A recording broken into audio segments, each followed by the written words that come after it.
burning all the buildings and demonize all religions, going after all dissident voices, and to turn all the Chinese against each other, family turn on each other, neighbors turn on each other. Chairman Mao, as he was known, was deeply influenced by Lenin's ideas on Marxism and revolution, and often praised Stalin as a great leader. He started his Great Leap Forward campaign in the 50s and killed 2 million landlord owners. 40 million to 60 million people estimated starving to death. The people were trading their children's dead bodies to eat, to survive. Cannibalism was everywhere. Through war, torture, execution, and famine, Chairman Mao caused the death of 80 million innocent people, making him the deadliest dictator of all time.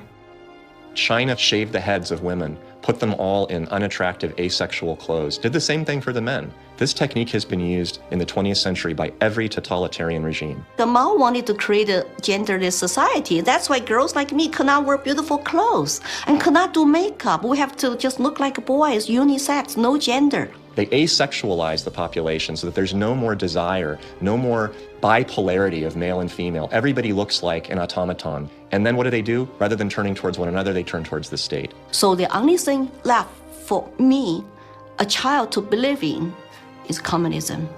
And Mao was the new god.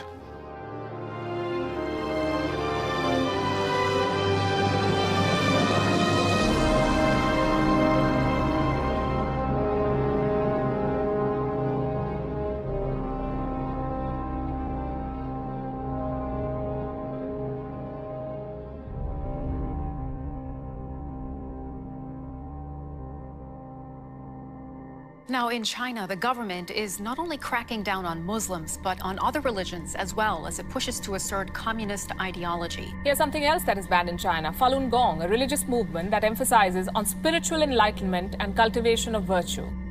5,000-year-old Chinese civilization were founded on faith. Communist regime is atheist.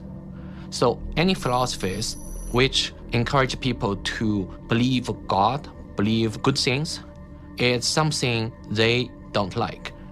I decided to escape China after serious persecution I have experienced. Under this pretext of COVID-19 coronavirus, the Chinese Communist Party has intensified its persecution. We were arrested several times and detained in various detention and brainwashing centers.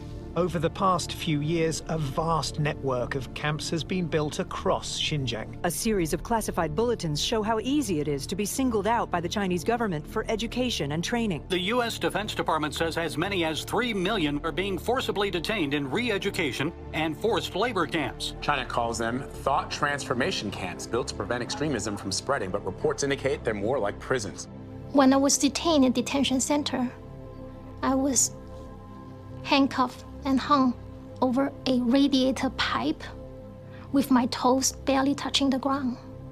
And I was hung over there for 3 days. The CCP guards brought 4 male detainees into my cell and began one of the worst experiences of torture. And on the brink of death, I realized I could do nothing but turn to my belief. So I pray to be saved. Moments later, one of the 4 male detainees suddenly fainted on the floor, which interrupted the torture.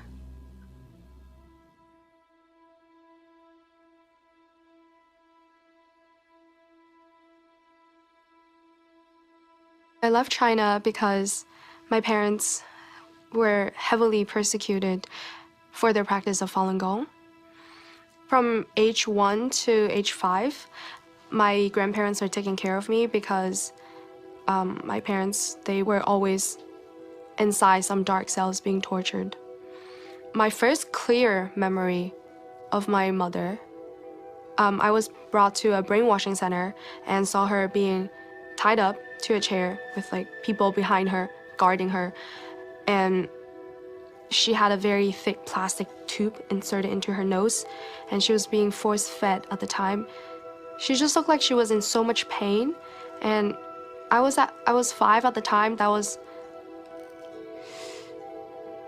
It's just very traumatizing.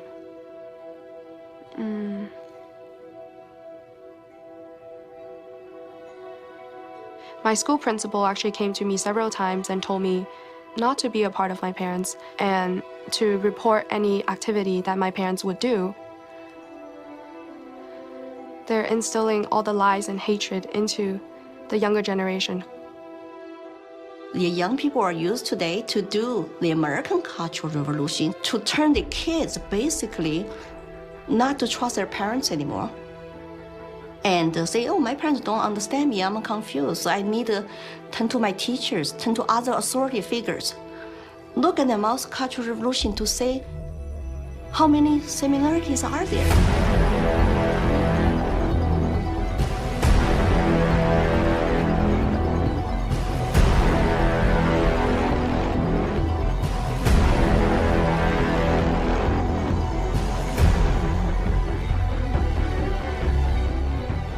Communism will win.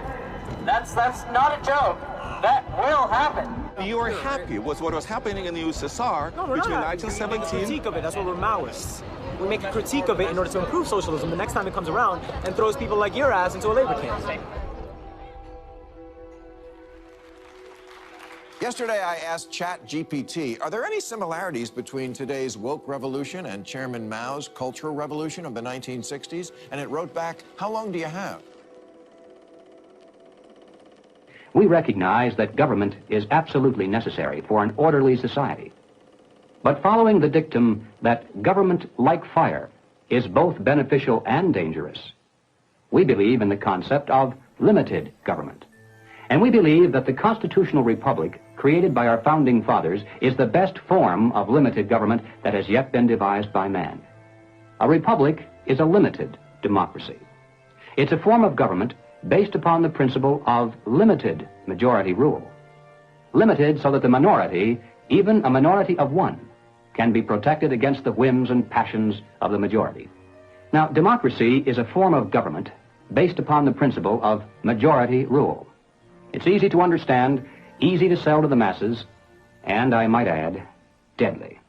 The fathers of philosophy, Socrates, Plato, and Aristotle, were all staunch critics of democracy. History's greatest minds all observed that even a well-intended democracy can breed deception, division, and ultimately total control by the state. Aristotle wrote that democracy is not just the rule of the majority. Democracy is a system in which the majority is in charge, respecting the basic elementary rights and principles of minorities. If not, democracy becomes a tyranny of the majority.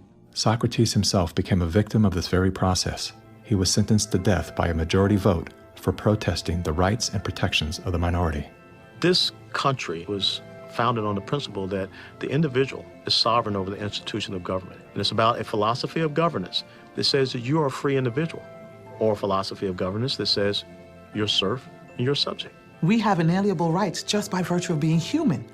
And so their primary responsibility as the government is to protect those rights. These aren't rules to govern me, they're rules to govern the government. Like what you are and are not allowed to do to me. We are a constitutional republic with a representative democracy, so people do vote, but we have a separation of powers. So if you majority vote to eat you for lunch, the Supreme Court can say, no, you cannot. And how do you protect the minority from the majority? You write down a set of rules on a piece of paper. You say, this we can do, that we cannot. At the top of the paper, you write the word Constitution. And then everyone agrees to follow the rules no matter what the temptation. And when you're finished, you've created a constitutional republic. It was Thomas Jefferson who said, "The republic is the only form of government which is not eternally at open or secret war with the rights of mankind."